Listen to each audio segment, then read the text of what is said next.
Hello guys, नमस्कार, जोहर, आदाब, सत श्री अकाल। एग्जाम फाइट नंबर पर आप सभी का ग्रैंड वेलकम है साथियों, बहुत बहुत स्वागत है। और हर दिन की तरह आज आप सभी के लिए उपस्थित हूं जेपीएससी जेट पेपर 1 के क्लासेस में, जहां पर हम लोग यूनिट 10 में इंटर मार चुके हैं। और इस एंट्री में हम लोग देख रहे हैं क्या, हायर एजुकेशन सिस्टम, उच्च शिक्षा प्रणाली, जो कि आपके सिलेबस का यूनिट 10 है। और आज हम लोग देखेंगे उच्च शिक्षा के क्षेत्र में बहुत ही महत्वपूर्ण आयोग, जिसका नाम है राधा कृष्णन आयोग।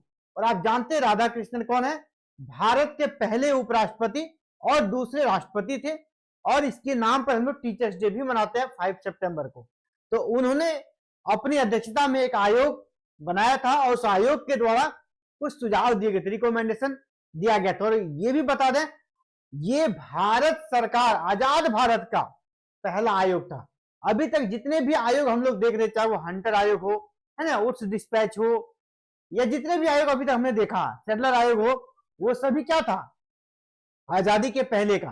तो आजादी के बाद का उच्च शिक्षा के क्षेत्र में ये पहला आयोग था। हमारी आजादी कब मिली? 1947 में, और इसका गठन हुआ 1948 में, यानी आजादी के जस्ट एक साल के बाद इसका गठन हुआ। क्यों गठन हुआ, इसने क्या रिकमेंडेशन दिया, कब हुआ, कौन कौन से प्रावधान थे, ए टू जेड सभी चीजों के बारे में जानेंगे। तो बहुत ही महत्वपूर्ण, क्योंकि आजादी के बाद उच्च शिक्षा में सुधार के लिए यह सरकार की तरफ से उठाया गया बहुत ही महत्वपूर्ण कदम था। और उस समय शिक्षा के क्षेत्र में डॉक्टर सर्वपल्ली राधाकृष्णन का सिर्फ भारत में नहीं, पूरे दुनिया में इनका नाम था, ये प्रख्यात थे। इसीलिए इनको ही इसका चेयरमैन नियुक्त किया गया था और ये आयोग बना था उच्च शिक्षा के क्षेत्र में। चलिए तो आगे देखते हैं। सबसे पहले इसका स्थापना कब हुआ ये देख लीजिए, इसका मेन ऑब्जेक्टिव क्या था ये देख लीजिए। तो देखिए, राधा कृष्णन आयोग की स्थापना जो है ना, वो शिक्षा मंत्रालय के द्वारा की गई थी, यानी शिक्षा विभाग के द्वारा किया गया था। कब? 1948 में।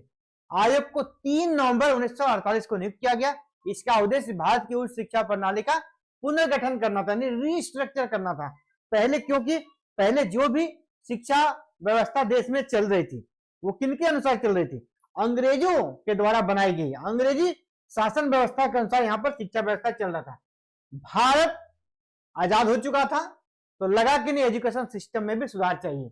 इसीलिए 1948 में जो शिक्षा मंत्रालय था, उनके द्वारा इसकी स्थापना की गई और आयोग को 3 नवंबर 1948 को नियुक्त किया गया। मतलब तब से इसने काम करना शुरू कर दिया। इसका मेन ऑब्जेक्टिव क्या था? भारत के हायर एजुकेशन सिस्टम को रीस्ट्रक्चर्ड करना, यानी उच्च शिक्षा प्रणाली का पुनर्गठन करना इसका मेन ऑब्जेक्टिव था। चलिए अगर इसको देखें हम इस प्रकार, तो ये जो मेन इनका ऑब्जेक्टिव था, क्या था? Restructure the system of higher education in India. क्यों जरूरी था भाई? क्योंकि अब तक जो भी चीजें हो रही थी, अंग्रेजों द्वारा बनाए गए नियमों के अनुसार हो रही थी, अंग्रेजी यानी ब्रिटिश सत्ता के अनुसार होती। और यह आजाद भारत का पहला आयोग था, ठीक है। और इसको अपॉइंट कब किया गया था? 3 नवंबर 1948 को। और डिपार्टमेंट ऑफ एजुकेशन जो था उनके द्वारा किया गया था, ठीक है। अब नाम से स्पष्ट है इसके अध्यक्ष कौन होंगे, इसके चेयरमैन कौन होंगे? तो डॉक्टर सर्वपल्ली राधाकृष्णन। इस आयोग के अध्यक्ष कौन थे? डॉक्टर सर्वपल्ली राधाकृष्णन थे। इसके अलावा मेंबर्स भी थे, और इसके अलावा इनके सेक्रेटरी भी हुआ करते, सचिव, है ना। इनको इनके हेल्प के लिए एक सचिव भी हुआ करते थे, सेक्रेटरी का नाम भी याद कर लीजिए, उसका नाम था JF जदवानी। JF जदवानी इसके सेक्रेटरी थे, सचिव थे इस आयोग के। और अध्यक्ष कौन थे?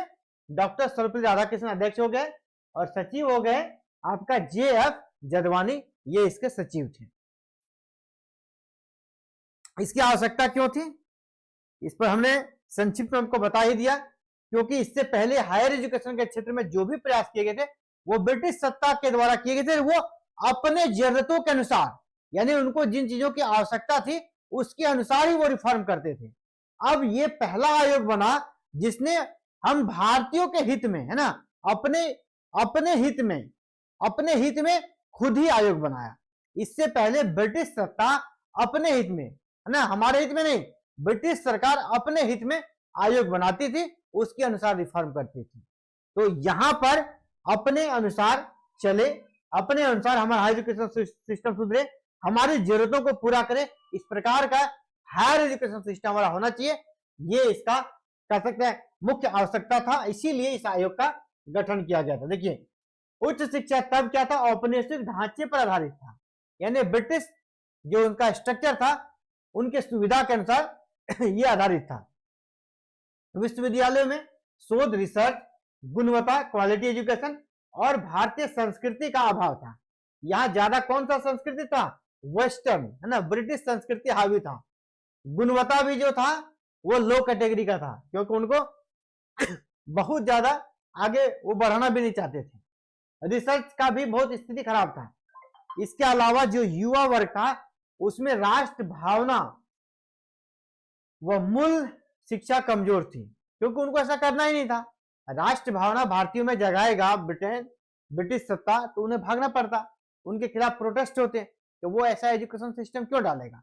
यानी पढ़े लिखे जो युवा थे उसमें राष्ट्र भावना और राष्ट्र के प्रति जो उसका मूल्य है, दायित्व है, वो कमजोर था। इसीलिए जरूरत था एक भारत के द्वारा बनाया गया, भारतीयों के कह सकते हैं मनोबल को बढ़ाने वाला, भारतीयों में देशभक्ति की भावना जगाने वाला, उनको नैतिक रूप से समृद्ध करने वाला एक नया एजुकेशन सिस्टम का नया आयोग इसी उद्देश्य से बनाया गया था। हायर एजुकेशन वाद जो पहले था, जब ब्रिटिश सत्ता थी, यानी 1948 में जो हमने एजुकेशन सिस्टम को अपने देश में चलाया था या चला रहे थे, वो ब्रिटिश सत्ता द्वारा बनाए गए नियम को ही चला रहे थे, हमने उसमें कुछ भी बदलाव नहीं किया था। यानी हमारा जो हायर एजुकेशन सिस्टम था, higher education was based on the colonial British model. किस पर था, कॉलोनियल ब्रिटिश मॉडल पर था। तो हम आजाद हो गए, इस मॉडल पे क्यों काम करेंगे, हमें अपना मॉडल होना चाहिए हमारा, है ना, इसीलिए आयोग बना था। University lack research, academic quality and Indian cultural identity. ठीक है, रिसर्च के क्षेत्र में स्थिति खराब था, एकेडमिक क्वालिटी भी लो था, इंडियन कल्चर की कोई भी पहचान वहां पर नहीं थी। ठीक है, इस प्रकार का हमारा एजुकेशन सिस्टम था। यूथ लैक नेशनल स्पिरिट, युवाओं में नेशनल स्पिरिट की कमी थी, मॉरल वैल्यू की भी कमी थी। ठीक है, यानी नैतिक शिक्षा उसके अंदर नहीं था। इसीलिए आजाद भारत में इस प्रकार की चीजें अगर है तो उसमें सुधार के लिए यह आयोग बना था। ठीक है, अगर इस आयोग की मेजर ऑब्जेक्टिव की बात करें तो मेजर ऑब्जेक्टिव को देख लेते हैं।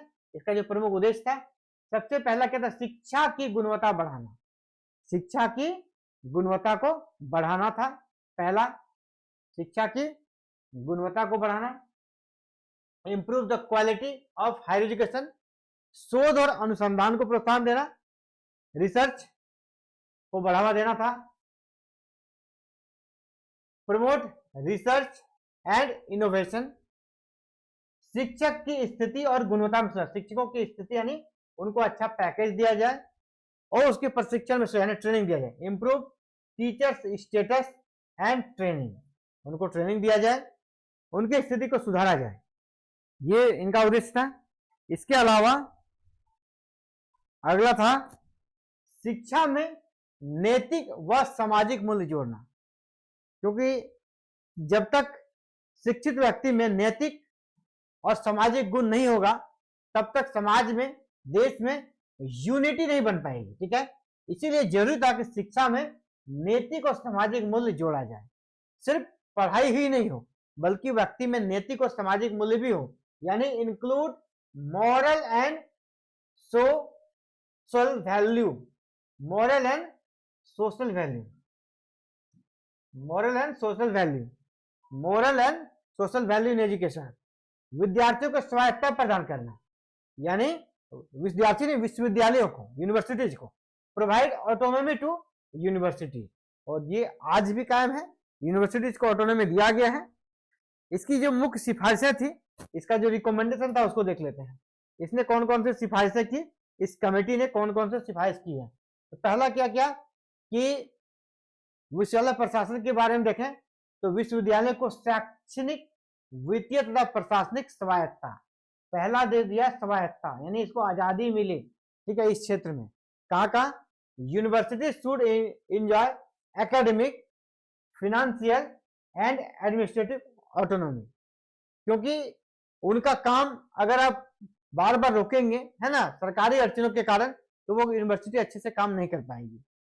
मेन उनका सोच यही था, इसलिए इनको स्वायत्ता दिया जाए, इनको अपने अनुसार अपने अकॉर्डिंग काम करने दिया जाए। किस क्षेत्र में? एकेडमिक के क्षेत्र में, फिनांस के क्षेत्र में, और एडमिनिस्ट्रेटिव जो ऑटोनॉमी है वो उसे मिलना चाहिए। इसके अलावा जो इनका था पाठ्यक्रम को लेकर, ठीक है, करिकुलम रिफॉर्म जो था उसमें भी काफी चेंजेस का इसने रिकमेंड किया। क्या कहा उसमें, उसको देखते हैं। करिकुलम रिफॉर्म यानी पाठ्यक्रम सुधार के संबंध में जो क्या कहा, कहा कि पाठ्यक्रम में भारतीय संस्कृति, दर्शन, इतिहास शामिल किए जाए। ठीक है, पहले ये सब नहीं था, क्योंकि ब्रिटिश को क्या मतलब इन चीजों का, लेकिन जब हम आजाद हो गए तो ये फील हुआ कि भारतीय संस्कृति, दर्शन, इतिहास यानी भारतीय इतिहास को सिलेबस में शामिल किया जाए। बच्चे पढ़ेंगे, गौरवशाली इतिहास को जानेंगे और अपने देश के प्रति गर्व करेंगे, क्योंकि जब कोई देश 200 सालों तक गुलाम रहता है तो वहां के लोगों का मनोबल काफी लो हो जाता है। जब वो भारतीय समृद्ध संस्कृति, भारतीय दर्शन और भारतीय गौरवशाली इतिहास को पढ़ेंगे बच्चे, तो उनका मनोबल बढ़ा रहेगा। ठीक है, शिक्षा का उद्देश्य केवल परीक्षा उत्तीर्ण करना नहीं, व्यक्तित्व निर्माण होना चाहिए। ठीक है, ये इनका कह सकते हैं उद्देश्य था, जिसको इसने सिलेबस में यहाँ पर शामिल किया। सिलेबस में इसको शामिल किया ताकि यहाँ जो भी नागरिक हैं, जो भी भारतीय हैं, उसके अंदर देशभक्ति की भावना, है ना, सामाजिक और नैतिक रूप से जिम्मेदार व्यक्ति बने। Curriculum should include Indian culture, philosophy and history, यानी भारतीय कल्चर, फिलॉसफी और हिस्ट्री को शामिल किया जाएगा सिलेबस में। Education should aim at overall personality development, सिर्फ आपको पासिंग एग्जाम नहीं करना कि एग्जाम पास हो गए एजुकेशन हो गया। एजुकेशन का मतलब है ओवरऑल पर्सनैलिटी डेवलपमेंट, ये इसका रिकमेंडेशन था और उसी प्रकार काम करना था। अब इसके बाद शिक्षक सुधार में इसने क्या रिकमेंड किया, शिक्षक सुधार में, टीचर्स की स्थिति सुधार में क्या रिकमेंड किया उसको देख लेते हैं। उसमें सबसे पहले कहा शिक्षक के बारे में, शिक्षक राष्ट्र निर्माता है। ये इसलिए कहते हैं नेशन बिल्डर होता है टीचर, तो ये खुद इस कमेटी का सिफारिश है, राधा कृष्णन आयोग का ही सिफारिश है। शिक्षक राष्ट्र निर्माता है, उसको इस समिति ने माना, इसलिए ये कहा जो राष्ट्र निर्माता है उसका वेतन अच्छा होना चाहिए, उनको सम्मानजनक वेतन मिले। ठीक है, उनकी स्थिति स्थिर होनी चाहिए, यानी उनका जॉब फिक्स होना चाहिए। शिक्षक प्रशिक्षण संस्थान मजबूत किए जाए, टीचर्स को भी कभी कभी ट्रेनिंग की जरूरत होती है ताकि अपने को और इंप्रूव कर सके, तो शिक्षक प्रशिक्षण संस्थान भी मजबूती से बनाए जाए। ये भी इनका बहुत बड़ा रिकमेंडेशन था, सुधार था। इसके अलावे अगर हम इसको इस प्रकार देखें, teacher was regarded as nation builder, teacher को नेशन बिल्डर की उपाधि, है ना, राष्ट्र निर्माता की उपाधि किस समिति ने दी, तो राधा कृष्णन आयोग ने दी थी, राधा कृष्णन समिति ने थी। टीचर मस्ट रिसीव, ठीक है, डिग्निफाइड एंड फेयर सैलरी, यानी सैलरी उनकी बढ़नी चाहिए। ठीक है, उनका मान मर्यादा बढ़े क्योंकि वो नेशन बिल्डर है। इस प्रकार की सिफारिश इसमें की गई। Teacher training institution should be strengthen, यानी उसको मजबूत किया जाए ताकि शिक्षक को अच्छे से ट्रेन किया जाए। अगर हम रिसर्च के क्षेत्र में बात करें तो रिसर्च में कहा गया, शोध के क्षेत्र में कहा गया है, इसके द्वारा जो रिकमेंड किया गया है उसमें कहा गया है कि रिसर्च डेवलपमेंट में कहा गया विश्वविद्यालयों में शोध केंद्रों की स्थापना की जाए, रिसर्च सेंटर की स्थापना यूनिवर्सिटी होनी चाहिए। शोध के लिए आर्थिक सहायता जो है वो बढ़ाई जाए, सरकार को उसके लिए ज्यादा फंड देना चाहिए। Establish research centres in university, universities में रिसर्च सेंटर बने। Increase funding and grants for research, ठीक है, फंडिंग भी होना चाहिए तभी ना कुछ होगा, विदाउट फंडिंग का कुछ नहीं होगा। यानी फंडिंग के लिए यहाँ पर फंडिंग रिसर्च के लिए होना चाहिए, इसके लिए ग्रांट उसे मिलना चाहिए। अगर डिसिप्लिन के क्षेत्र में बात करें, स्टूडेंट लाइफ और डिसिप्लिन में इसके संबंध में क्या रिकमेंडेशन किया, इसको भी देख लेते हैं। छात्र जीवन और अनुशासन, इस संबंध में क्या सिफारिश की गई। स्टूडेंट लाइफ एंड डिसिप्लिन के संबंध में कहा गया छात्रावासों में सांस्कृतिक और रचनात्मक आयोजनों को बढ़ावा दिया जाए। स्टूडेंट जो हॉस्टल में रहते हैं वहाँ कल्चरल प्रोग्राम्स वगैरह हो, कल्चर और क्रिएटिव एक्टिविटी बराबर हो हॉस्टल में, जिससे बच्चे के अंदर भारतीय संस्कृति का वास हो, उनके तौर तरीकों का वास हो। शारीरिक शिक्षा और योग को प्रोत्साहन देने की बात तभी कही गई। अभी हम लोग योग को बहुत आगे बढ़ा रहे हैं, लेकिन इस कमेटी ने 1948 में भी कहा दिया था कि शारीरिक शिक्षा और योग को भी हमें प्रोत्साहित करना है, इसको भी यूनिवर्सिटीज में बढ़ाना है। अब इसका परिणाम क्या रहा, इसके परिणाम को देखते हैं। इन आउटकम क्या निकला, आउटकम बहुत ही शानदार रहा, और आउटकम ये रहा कि इसके आधार पर 1956 में जिस प्रकार यूनिवर्सिटीज को कहा गया ऑटोनोमस का दर्जा दिया जाए, तो इस दिशा में काम करने के लिए 1956 में यूजीसी की स्थापना की गई। तो यूजीसी की स्थापना किस समिति के सिफारिश पर की गई, अगर आपको ये पूछा जाएगा, यूजीसी जो कि आपका यूजीसी नेट का एग्जाम लेती है, ठीक है, तो यूजीसी की स्थापना, यूनिवर्सिटी ग्रांट कमीशन की स्थापना किस समिति के सिफारिश पर की गई, तो राधा कृष्णन समिति के आधार पर। और यूजीसी जो कि आज एक महत्वपूर्ण संस्था है, आज भी कायम है, और जो कि नेट का एग्जाम लेती है और हायर एजुकेशन से जुड़ी हुई सबसे बड़ी इंडिया की संस्था है। तो यूजीसी की स्थापना इसी आयोग के सिफारिश पर हुई थी। विश्वविद्यालय प्रणाली में स्वायत्तता, शोध और मूल्य आधारित शिक्षा को बढ़ावा दिया जाए, ठीक है, ये इसका बहुत बड़ा आउटकम था। स्वायत्तता दीजिए, रिसर्च और वैल्यू जो एजुकेशन का बढ़े, यानी मॉरल एजुकेशन बढ़े, इस प्रकार शिक्षा दिया जाए कि इन चीजें बढ़े, इन चीजों की बढ़ोतरी हो उनके जीवन में। कह सकते हैं आगे हम लोग कि बेस्ड ऑन द रिकमेंडेशन, इस यानी कि इसके रिकमेंडेशन के आधार पर ही यूजीसी वाज इस्टेब्लिश, यूजीसी की स्थापना इसी के रिकमेंडेशन पर हुआ था। यानी यूनिवर्सिटी ग्रांट कमीशन की स्थापना कब हुई, 1956 में, लेकिन इसी कमेटी के सिफारिश पर हुआ था। Indian higher education system became more autonomous, research oriented and value based, इसमें सुधार हुआ, और ये चीजें आज भी हमें देखने को मिलती है, ठीक है। 1948 का ये कह सकता आयोग है, लेकिन ये चीजें आज भी यूनिवर्सिटी में कायम है। तो इनका सुझाव काफी शानदार था, रिकमेंडेशन काफी अच्छा था। और आपसे यहाँ प्रश्न जो बनते हैं, जिस प्रकार की चीजें बनती हैं, उस तो हमने बात करी, कहाँ से प्रश्न आएगा, किस प्रकार प्रश्न आएगा, आपको सभी तरीके से तैयार रहना है। और साथियों, अगर आप यूजीसी नेट की तैयारी कर रहे हैं या झारखंड के जेट की तैयारी कर रहे हैं, तो आपके लिए एग्जाम फाइटर नंबर 1 काफी ज्यादा हेल्पफुल हो सकता है। इसके लिए क्या करना है साथियों, इस वीडियो के नीचे हमारे एप्लीकेशन का लिंक दिया गया है, उस लिंक को आपको क्या करना है ना, जो लिंक अभी इस वीडियो के नीचे डिस्क्रिप्शन बॉक्स में मिलेगा, उसको आप डाउनलोड कर लीजिएगा।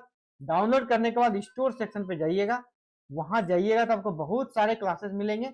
उसमें आपको जेट पेपर 1 के क्लासेस में जाना है, उसको क्लिक करना है, उसमें एडमिशन लेना है, और आप शानदार तरीके से तैयारी कर सकते हैं पेपर 1 का। और हमारा टारगेट है रिजल्ट ओरिएंटेड क्लास, और पेपर 1 में आपका मार्क्स 80+ आएगा।